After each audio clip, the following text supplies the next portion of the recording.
प्यारे बच्चों, मैं सतीश मौर्य बहुत बहुत स्वागत करते हैं आपका अपने YouTube channel learn with SM sir में।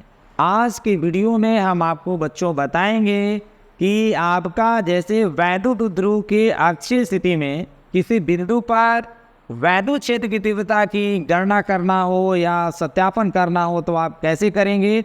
जैसे कि हम जानते हैं कि अक्षीय स्थिति में किसी बिंदु पर वैद्युत क्षेत्र की तीव्रता का जो मान आता है capital E equal to 1/4πε0 2p/r³ आता है बच्चों। तो हम आपको ये डेरिवेशन करके बताने जा रहा हूँ। ध्यान से शुरू से लेकर लास्ट तक पूरे वीडियो को देखेंगे बच्चों। यदि आपको वीडियो अगर पसंद आता है तो लाइक शेयर और सब्सक्राइब करना न भूलें बच्चों, और बेल आइकन को भी दबाइए जिससे जो भी हम आपको नए वीडियो जैसे डालते हैं तो आपके तक नोटिफिकेशन आपके तक पहुंचे।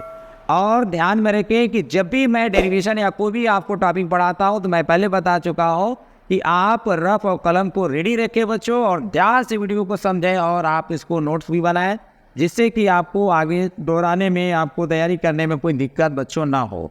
चलिए अच्छा, आपको हम इस डेरिवेशन के लिए कुछ माना भी लिखा हूँ और इससे संबंधित जो फिगर है बच्चों उसको भी मैं बनाया हूँ। पहले हम माना और फिगर को समझाते हैं आपको। चलिए अच्छा, ध्यान से देखिए। यहाँ पर आप देखेंगे कि हमारा जो है हेडिंग जो है वैद्युत ध्रुव के अच्छी स्थिति में स्थित किसी बिंदु पर वैद्युत क्षेत्र की तीव्रता है बच्चों।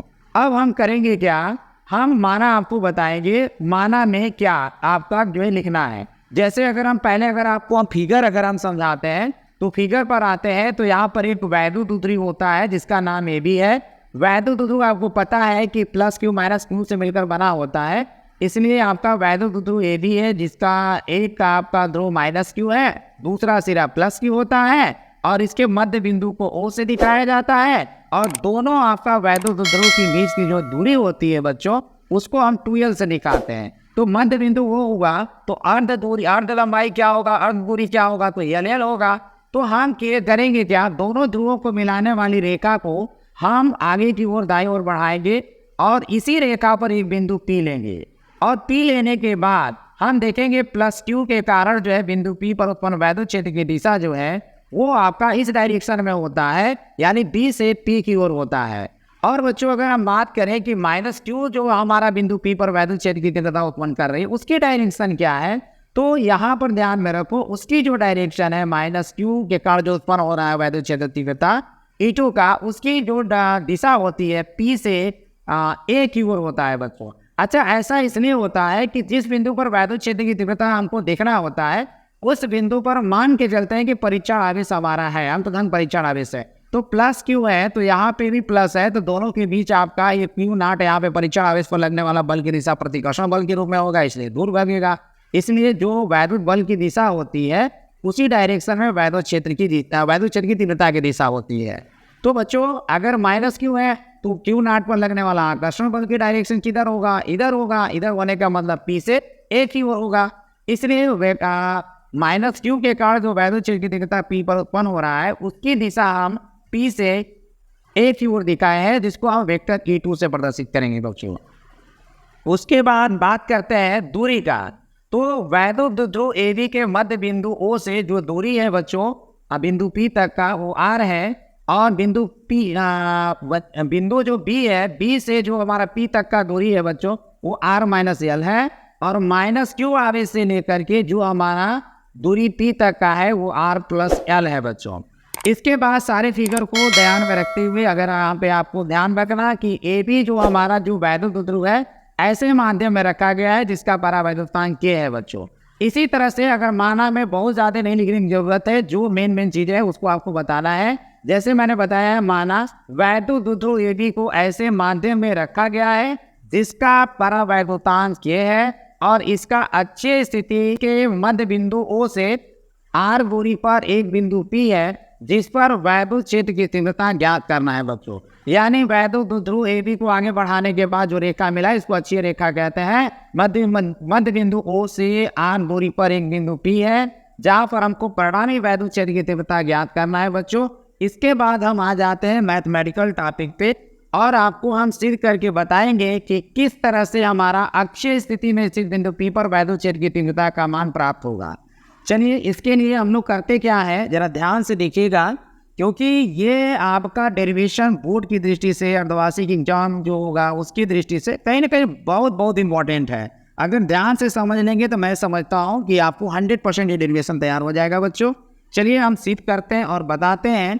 पहले तो आपको देखना है प्लस क्यू के कारण बिंदु P पर उत्पन्न वैद्युत क्षेत्र की तीव्रता। तो मैं लिखूंगा यहाँ पे प्लस क्यू के कारण बिंदु P पर वैद्युत क्षेत्र की तीव्रता।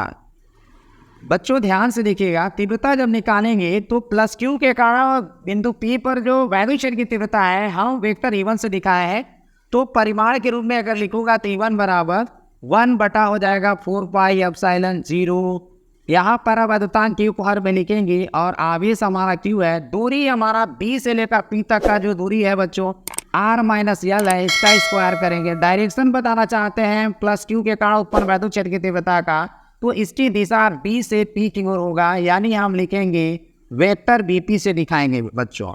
उसके बाद माइनस क्यू आवेश के कारण जो है बिंदु P पर उत्पन्न वैद्युत क्षेत्र की तीव्रता अगर हम निकालेंगे तो यहाँ पे लिखेंगे माइनस क्यू के कारण बिंदु P पर वैद्युत क्षेत्र की तीव्रता बची। इसके लिए आपको पता है आप E2 बराबर लिखेंगे 1/4 पाई एप्सिलॉन 0 के भी लिखेंगे यहाँ पे, और यहाँ पे आवेश मतलब Q हो जाएगा और दूरी का और मतलब माइनस Q से लेकर P तक का जो दूरी है बच्चों R प्लस L है। इसका दूरी का 1 दिखाना है तो R प्लस L का होल स्क्वायर दिखा दीजिए। डायरेक्शन दिखाना है वेक्टर E2 किस दिशा में कार्य कर रहा है, तो P से A की दिशा में कर रहा है तो वेक्टर PA लिख देंगे बच्चों। इस तरह से अगर हम लोग E1 E2 निकालने के बाद बिंदु P पर वैद्युत क्षेत्र की परिणामी तीव्रता अगर हम लोग निकालेंगे बच्चों, तो इसके लिए ध्यान में रखना कि आपका वैद्युत क्षेत्र की तीव्रता दूरी पर निर्भर करती है। कम दूरी पर बिंदु है तो वहाँ वैद्युत क्षेत्र की तीव्रता ज़्यादा होगी, और आपका आवेश और बिंदु के बीच की दूरी ज़्यादा होगा तो आपका उस बिंदु पर वैद्युत क्षेत्र की तीव्रता कम होगा। ऐसे स्थिति में जब हम बिंदु P पर जब परिणामी वैद्युत क्षेत्र की तीव्रता निकालेंगे तो हम E1 में से E2 को घटाएंगे तो E1 माइनस E2 लिखेंगे बच्चों। इसके बाद अगर देखेंगे तो कैपिटल E बराबर E1 का मान 1/4 पाई एप्सिलॉन 0 के भी लिखेंगे, और Q बटा दूरी का वर्ग मतलब R माइनस L का होल स्क्वायर माइनस 1/E2 का जो मान है 1/4 पाई एप्सिलॉन 0 के Q/R प्लस L का होल स्क्वायर हो जाएगा बच्चों। Capital E equal to 1/4 pi epsilon 0 के Q/R माइनस L का होल स्क्वायर माइनस दूसरा टर्म्स है बच्चों 1/4 पाई एप्सिलॉन 0 के इंटू Q/R प्लस L का होल स्क्वायर। इसके आगे अगर हम बढ़े तो आप देखेंगे कि दोनों पद में कुछ कॉमन दिख रहा है। Q दोनों में है बच्चों, 4 पाई एप्सिलॉन 0 के आपका दोनों पद में दिखाई दे रहा है। अगर पूरा अगर हम कॉमन लें तो आपको दिखे यहाँ पे हम लोग लिखेंगे 1/Q लेंगे, ऊपर अंश से हमारा Q आ रहा है तो Q ले लो, और ये हो जाएगा 4 पाई एप्सिलॉन 0। और इसके बाद अगर हम बात करें तो आपका, चलिए इसमें कुछ स्याही लग रहा है, ज़्यादा हो गया है, चलिए अच्छा देखते हैं।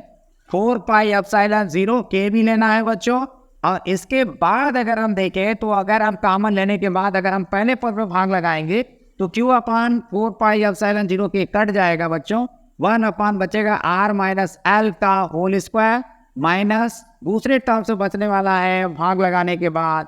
इसमें जैसे ही भाग लगाएंगे Q/4 पाई एप्सिलॉन 0 कट जाएगा और बचेगा R प्लस L का होल स्क्वायर बच्चों, ब्रैकेट को क्लोज कर दीजिए। अब आप करिए क्या कि Q/4 पाई एप्सिलॉन 0 के रहेगा, और बच्चों यहाँ पर देखिए आप क्रॉस गुणा कराइए, इसका गुणा इसमें कराएंगे तो R प्लस L का होल स्क्वायर माइनस इसका गुणा इसमें कराइए तो आपका आर माइनस एल का होल स्क्वायर हो जाएगा बच्चों। और नीचे जब इसका गुणा इसमें कराएंगे तो आपका चेंज होकर के आपका R square minus L square का होल स्क्वायर बन जाता है बच्चों।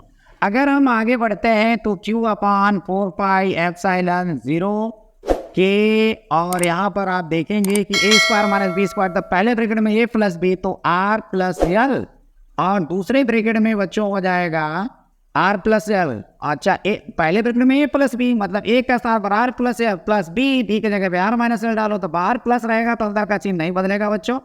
दूसरे ब्रैकेट में आपको देखना है ए माइनस बी, कैसे आप लिखोगे, ए का स्थान पर आर प्लस एल है तो आर प्लस एल लिखो, और माइनस बी, बी की जगह पे आर माइनस एल है तो ये माइनस आर माइनस एल में गुणा करेगा तो माइनस आर प्लस एल कर देगा बच्चों। ब्रैकेट को क्लोज कर दीजिए। नीचे हमारा आया हुआ है आर माइनस एल स्क्वायर का होल स्क्वायर। इसके बाद अगर हम आगे देखें तो आप कुछ मान कटता हुआ नजर आ रहा होगा बच्चों, जरा ध्यान से देखिएगा कि आगे का मान क्या हो सकता है, क्या कटने वाला है। तो यहाँ पर आप देखेंगे कि आपका जो माइनस एल है प्लस एल से कट जाएगा और माइनस आर प्लस एल से कट जाएगा। अगर मैं आगे बढ़ूँ तो Q अपान 4 पाई एप्सिलॉन 0 के इनटू, यहाँ पर देखो हमारे फर्स्ट ब्रैकेट में आर आर को जोड़ दो तो हो जाएगा 2r, दूसरे ब्रैकेट में एल और एल को जोड़ दो बेटा तो ये हो जाएगा 2l। क्या हो जाएगा, 2l हो जाएगा। अगर इसके बाद होल डिवाइडेड बाय आएंगे तो R square minus L square का हो जाएगा होल स्क्वायर। ब्रैकेट को क्लोज कर दीजिए। अब इस Q को लाकर 2l के साथ गुणा करा दीजिए तो यह आपका जो रिजल्ट होने वाला है वो बेटा आपका हो जाएगा जैसे आपका Q अपान 4, पहले तो गुणा कराना चाहते हो तो गुणा करा दो, या तो चलो ठीक है 4 पाई एप्सिलॉन 0 के हो जाएगा, और इसके आगे अगर हम देखें गुणा करा दो तो ये हो जाएगा 2 दूनी 4 आर एल, और इसी के बटे मेरा R square minus L square हो जाएगा, इसका होल स्क्वायर। ब्रैकेट को क्लोज कर दीजिए। अगर हम लोग देखें, अगर Q को अंदर ले जाते हैं, अगर लिखना चाहें तो ऐसे लिखिए 1 अपान 4 पाई एप्सिलॉन 0 के रहेगा बच्चों। और इसके बाद क्या करिए 2r को बाहर निकाल करके Q को 2l के साथ रख दीजिए तो 2ql हो जाएगा। नीचे R square minus L square का होल स्क्वायर हो जाएगा। अब आपको देखना है आगे क्या परिवर्तन करना है, तो इसके लिए हम लोग परिवर्तन कर लेते हैं। परिवर्तन करने का मतलब ये है कि इसमें हम लोग परिवर्तन क्या करने वाले हैं, यहाँ पे करने वाले हैं 2ql को हम वैद्युत ध्रुव P में चेंज कर देंगे, और r हमारा बड़ी दूरी है, r ग्रेटर देन अगर हम यल कर दें तो r बहुत बड़ा हो गया तो यल बहुत छोटा हो जाएगा, तो इसको नगण्य माना जा सकता है। और दूसरा k का मान 1 लूँगा, और 1 करने 1 कब होता है परावर्तनांक का मान, जब माध्यम या तो मेरा निर्वात हो, निर्वात या वायु हो, ऐसे केस में हमारा k का मान 1 हो जाता है। अगर हम आगे बढ़ते हैं बच्चों तो ज़रा ध्यान से देखिए, यहाँ पर आप देखेंगे कि हमारा जो वैल्यू है वो हम पुट करने वाले हैं, चेंज करने वाले हैं। तो ऐसे केस में हमारा जो परिणामी वैद्युत क्षेत्र की तीव्रता मिलेगा वो मिलेगा, मेरा जो रिजल्ट है वो हो जाएगा 1 अपान 4 पाई एप्सिलॉन 0। और आप देखेंगे कि k का मान 1 होने से ये छुप जाएगा बच्चों, और इनटू में अगर आप देखें तो यहाँ पे 2r मेरा तो रहेगा ही, और यहाँ पे 2ql को हम लिखेंगे p। नीचे आप देखो हमारा जो l है आपका बहुत छोटा है तो l स्क्वायर हमारा l जो नगण्य के बराबर होता है, काफ़ी छोटा का मतलब वो मान 0 हो गया, 0 का वर्ग 0 यानी r स्क्वायर का मतलब यहाँ पे हमको मिलेगा r पावर 4। और r हम जानते हैं कि भाग की क्रिया में समान आधार पर घात घटता है, ऊपर r है नीचे r³ है बच्चों। तो अगर मैं आपसे बात करूं तो यहाँ पे आधार समान है तो 1 बटा आपका आधार समान होने के बाद आधार लिख करके आपका बड़ा घात में से 1 लाकर घटा देंगे तो 1 अपान, जैसे यहाँ अगर 4 है, यहाँ 4 है तो यहाँ 1 अपान r³ हो जाएगा। किस तरह से r का जो 1 घात है आकर इसमें घट जाएगा, तो हमारा रिजल्ट जो हो जाएगा 1 अपान 4 पाई एप्सिलॉन 0 2 रहेगा। r का जो घात है आकर इसमें घट जाएगा तो यहाँ p बचेगा इसमें, और 4 में से 1 जाएगा तो 3 r का q हो जाएगा बच्चों। तो E बराबर आपका हो जाएगा 1/4 पाई एप्सिलॉन 0 2p अपान r³। इस तरह से हमारा वैद्युत ध्रुव की अक्षीय रेखा पर स्थित किसी बिंदु पर वैद्युत क्षेत्र की तीव्रता का जो है फार्मूला प्राप्त होता है। ये हमारा डेरिवेशन मैंने पहले भी बता चुका हूँ, बहुत इंपॉर्टेंट है बच्चों। और इस तरह से हमारा जो डेरिवेशन है आज का वो फाइनल होता है। थैंक यू बच्चों।